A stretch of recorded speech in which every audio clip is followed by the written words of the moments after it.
Salah satu cara pemurah apa dah? Jamu orang muka besar. Duit yang ada tu, jamu orang muka besar. Pahala Allah bagi banyak lah. Nabi kata, man fattara sa'iman kana lahu minal ajri mislu ajri sa'im. Ghairu annahu la yanqusu min ajri sa'imi syai'un. Barang siapa yang menjamu orang berbuka puasa. Nabi kata, barang siapa yang menjamu orang berbuka puasa, dia mendapat pahala seperti pahala orang yang berpuasa itu, tanpa terjejah sedikit pun pahala orang yang puasa itu. Maksudnya apa? Orang tu pahala puasa dia banyak benda dia dapat. Orang yang jamu dia buka puasa dapat banyak tu lah. Tapi pahala dia Allah tak ambil. Contoh kedua lah. Hebat. Ambillah peluang dan kesempatan untuk menjamu orang buka puasa. Dia dengar-dengar beli apa ikan, udang, ketam apa semua. Daging. Balik abang menira ni Salmah yang masak sedap-sedap ni. Pasal apa abang? Abang nak jamu orang taman kita 30 orang buka puasa. Pasal apa abang kalut nak jamu kan? Ambil pahala puasa dia apa? Ambil kat abang, ambil kat abang. Salmah tu saya masak tak dapat pahala. Tak apalah, kita siap doa lah.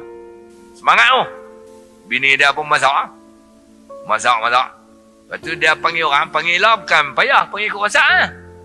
Mai 30 orang memang orang. Pukul 7 lepas mai. Okay, sementara nak buka puasa kita buat tahlil tu.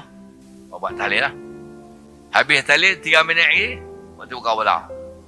Okey, tuan-tuan semua jemput buka puasa. Depa makan dengan sedap lah tu, ketam, udang, sotong. Ada macam-macam. Depa buka puasa. Tengok tuan rumah tak makan.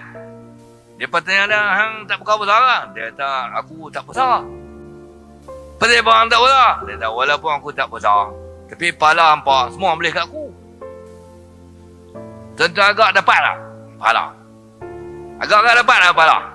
Pahala dapat lah kata? Dapat. Tapi dia berdosa pasal dia tak puasa. Orang tanya dia, pasal apa hang tak puasa? Dia kata, bini aku tak puasa, dia main haid. Bini hang main haid, tak puasa pasal apa yang tak puasa? Aku tumpang haid dah. Masalah penyegan, tahu tu lah. Tapi manusia ni, cuba tengok manusia. Kadang-kadang dia buat baik tu perkara dia tak buat baik. Di pada batas apa dah. Ada orang tak semayang, tapi dia melanja orang makan.